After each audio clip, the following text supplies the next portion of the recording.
श्री गुरुचरित्र अध्याय 34. श्री गणेशाय नमः. श्री सरस्वते नमः. श्री कुलदेवताय नमः. श्री गुरुभ्यो नमः.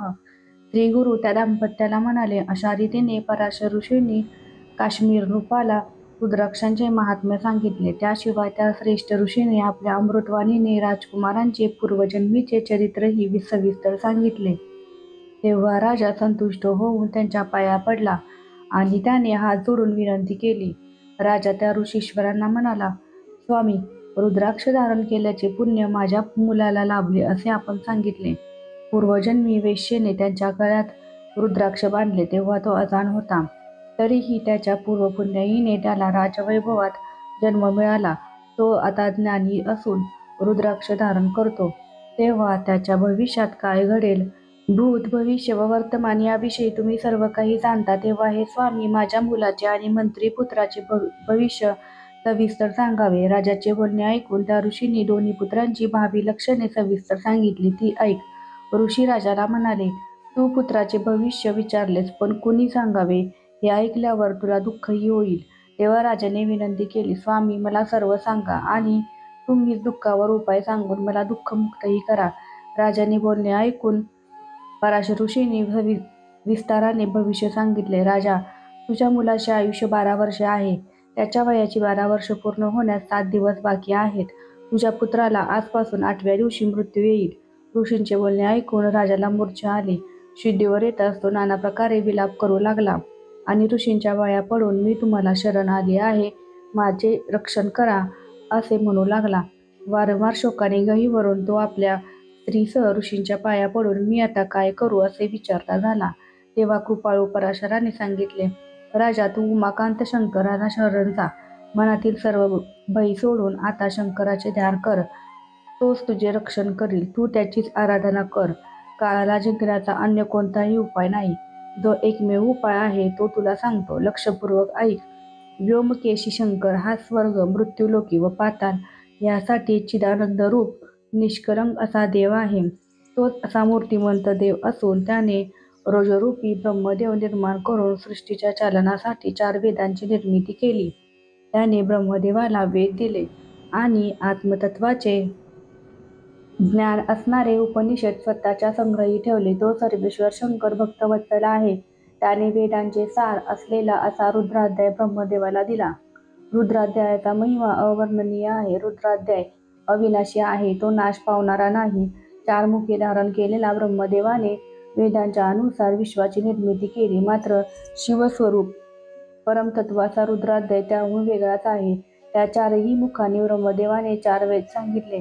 त्यातील दक्षिणेकडील मुखाने यजुर्वेद सांगितला. त्या यजुर्वेदातील उपनिषद सार असलेला रुद्राध्याय ब्रह्मदेवाने श्रेष्ठ मुनींना सांगितला. सोबतच अत्री, मारीची आदी सर्व ऋषींना आणि देवांनाही रुद्राध्याय सांगितला. त्या ऋषींनी पुढे जाऊन आपल्या शिष्यांना शिकवला आणि त्या शिष्यांनी पुढे त्यांच्या शिष्यांना तो शिकवला. पुढे त्यांच्या वंशजांनी तो इतरांना शिकवला. अशा रीतीने हा पवित्र रुद्राध्याय पृथ्वी आणि त्रैलोक्यात विस्तार पावला. मात्र त्याहून श्रेष्ठ मंत्र पृथ्वीवर दुसरा नाही. रुद्राध्यायामुळे तपसाधना त्वरेने साध्य होते. 4ही पुरुषार्थ त्वरित लाभतात. जरी अनेक पापे घडली असतील तरीही रुद्राच्या जपामुळे मनुष्य परमपदाला पोहोचतो. ब्रह्मदेवाने देवतीर्थ नामक तीर्थ निर्माण करून आणखी एक नवन केले आहे. तेथे स्नान करावे आणि त्या तीर्थातील जलप्राशन करावे. त्याने कर्माचा परिहार होतो, संसाराचा निराश होतो. जे गुरुभक्ती करतात ते भवसागर तरून जातात. सत्कर्म किंवा दुष्कर्म जे आपण केले त्यानुसार असते. जसे शेतात पेरावे तसेच उगवते, त्याचप्रमाणे केलेले कर्म भोगावे लागते. सृष्टीची चालना ब्रह्मदेवाकडून झाली. त्याने आपल्या वक्षापासून धर्म उत्पन्न केला आणि पाठीपासून अधर्म निर्माण केला. जे लोक धर्माने वागतात त्यांना ऐहिक व पारलौकिक सुखे मिळतात. जे अधर्माने वागतात ते मूर्तिमंत पाप आहे, हे समजून घ्या. काम, क्रोध, लोभ, मद, मत्सर हे सर्व अधर्माचे पुत्र असून ते नरकात जाणारे आहेत.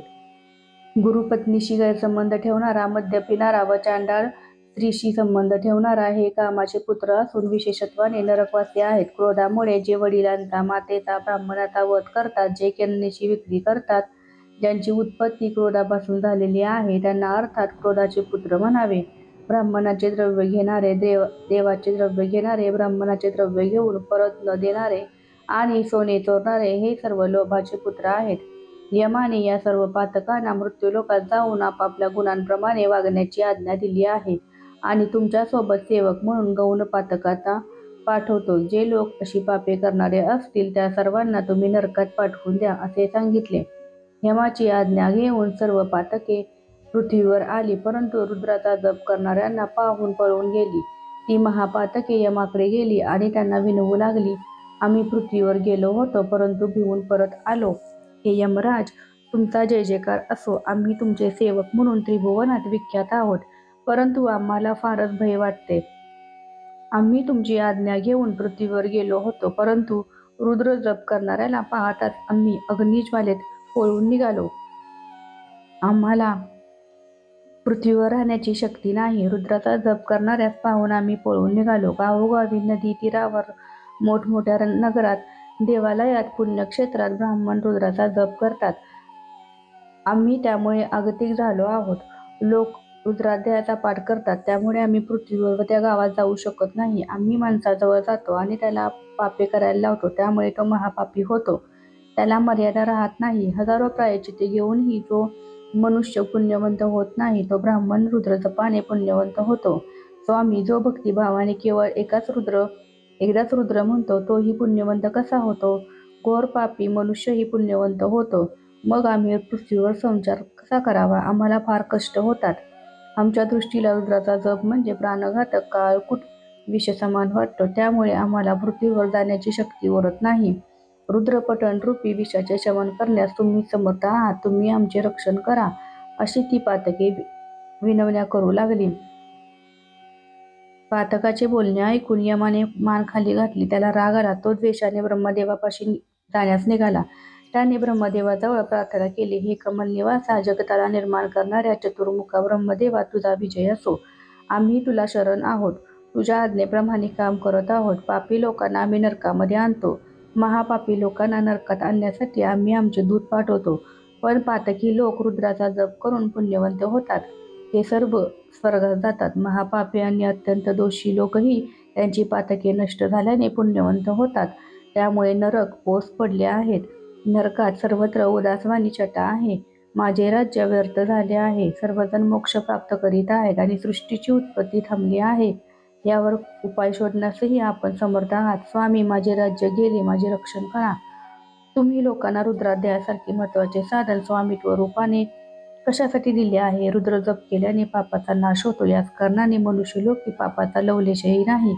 अशा रीतीने यमाने ब्रह्मदेवाची प्रार्थना केली. तेव्हा ब्रह्मदेव यमाला काय म्हणाला ते ऐक. जे भक्तिभाव न ठेवता मदोन्मत्त होऊन रुद्राचा जप करतात, तसेच उभे राहून किंवा निजून रुद्र जप करतात, त्या अज्ञानी व तामसी लोकांना ज्याच्याकडून जास्त पापे घडतील त्यांना तुम्ही तात्काळ शिक्षा करा.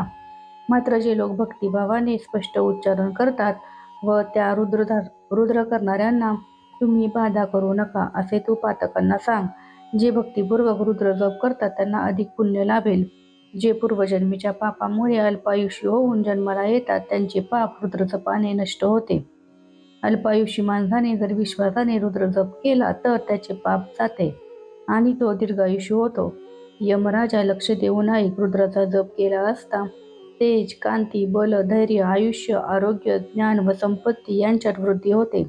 रुद्राचा पाठ म्हणून जे शंकरांना स्नान घालतात आणि तेच उदक भक्तिभावाने स्नान किंवा प्राशन करण्यासाठी स्वीकारतात, त्यांना मृत्यूचे भय वाटत नाही. रुद्रपठणामुळे या देहाला दीर्घायुष्य लाभते, हे आणखी एक नवल आहे. रुद्राचा जप करून जे त्या मंत्राने भारलेल्या पाण्याने स्नान करतात त्यांना मृत्यूही भीतो. ते भवसागरातून तरून जातात. जे शतरुद्राचा अभिषेक करून शंकरांची पूजा करतात ते पापमुक्त होऊन शतायुषी होतात. हे सर्व ओळखून तू आपल्या दूतांना रुद्राचा जप करणाऱ्या विप्रांना तुम्ही त्रास देऊ नका हे सांगावे, असे ब्रह्मदेवाने सांगितले. ब्रह्मदेवाचे बोलणे ऐकून यम स्वस्थानात आला असे पराशराने राजाला सांगितले. आता तुझ्या मुलासाठी मी नक्की काय उपाय सांगतो ते ऐक. 10 सहस्र रुद्रपाठ करून त्याने शिवाला स्नान घालावे. असे केल्यास तुझ्या पुत्राचे 10,000 वर्षे संरक्षण होईल. देवांचा राजा इंद्र राज्य तसे करतो, तसे तो वैभवाने राज्य करील. त्याच्या राज्यवैभवाला नाश नसेल. तुझा पुत्र मोठ्या आनंदाने निष्कंटक राज्य करील. तू 100 विद्वान आणि यज्ञनिष्ठ ब्राह्मणांना बोलव.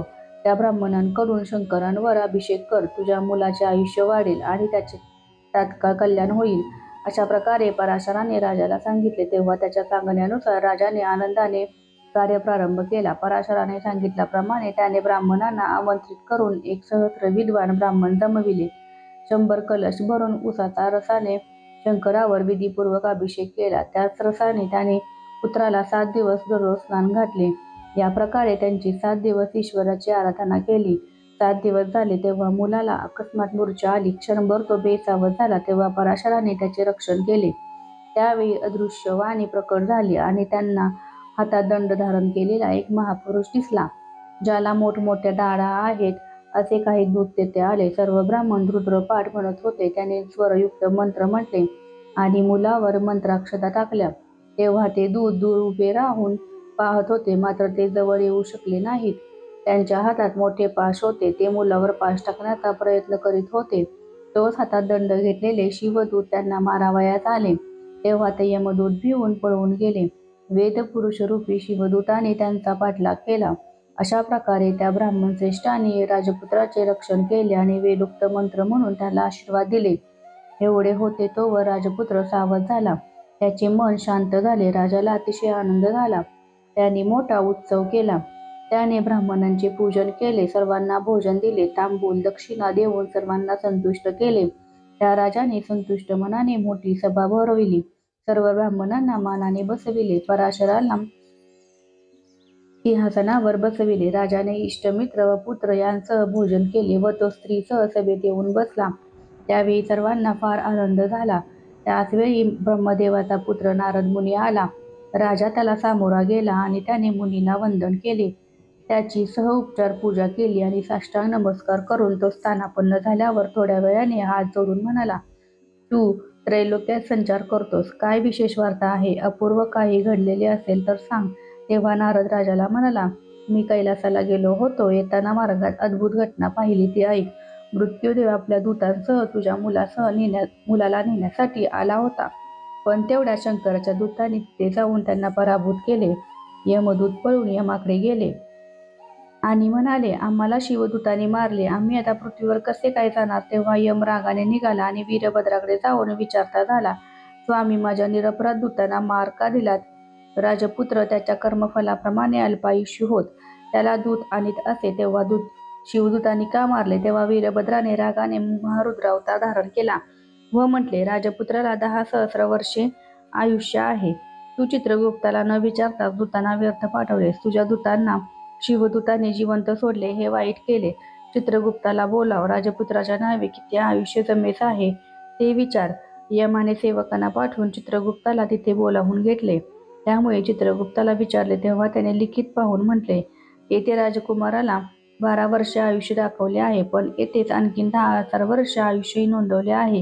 हे पाहून यमाने शंका प्रदर्शित केली. तेव्हा स्वामी, माझी चूक झाली असे चित्रगुप्त म्हणाला. तेव्हा यमाने वीरभद्राला नमस्कार केला आणि तो मुकाट्याने स्वस्थानी परत गेला. असे म्हणून नारद म्हणाला, मी तेथूनच आलो. तुझ्या मुलाला रुद्रपठणामुळे आयुष्य मिळाले. पराशर गुरूंच्या प्रभावामुळे त्याने खरोखर मृत्यूला जिंकले आहे. असे सांगून नारद तिथून निघून गेला. तेव्हा पराशर ऋषींनी देखील राजाचा निरोप घेतला. सर्व ब्राह्मणही निघून गेले. राजा हर्षनिर्भर झाला. त्याच्या पुत्रपौत्रांनी पृथ्वीवर साम्राज्य उपभोगले. श्री गुरु दाम्पत्याला म्हणाले, असा हा रुद्राध्यायाचा महिमा आहे. गुरुरूपी ब्रह्माची पूजा केल्यामुळे यमाचे भय उरत नाही. सिद्धनामधारकाला म्हणाले, श्री गुरूंनी त्या दाम्पत्याला ही कथा प्रेमपूर्वक सविस्तर सांगितली. म्हणूनच रुद्रावर श्री गुरूंचे अतिशय प्रेम आहे. म्हणून रुद्राध्यायाची भक्तिभावाने नित्यपूजा करावी. सरस्वती गंगाधरांनी सविस्तर कथन केलेल्या श्री गुरुचरित्राचे श्रवण केल्यामुळे 4ही पुरुषार्थ पूर्ण होऊन श्रोते भवसागरातून तरून जातात. श्री गुरुचरित्रामृतातील रुद्राभिषेकाचे अद्भुत महात्म्य सरस्वती गंगाधर यांनी या अध्यायात वर्णलेले आहे. अशा रीतीने श्री गुरुचरित्रामृत ग्रंथामधील परमकल्पतरू कथांमधील श्री नृसिंह सरस्वती उपाख्यानाच्या अनुषंगाने सिद्ध व नामधारक संवादामधून घडणारा रुद्राध्याय महिमा वर्णन करणारा हा 34वा अध्याय पूर्ण झाला. हा अध्याय श्री गुरु दत्तात्रयांचरणी अर्पण करीत आहे. श्री गुरुदेव दत्त.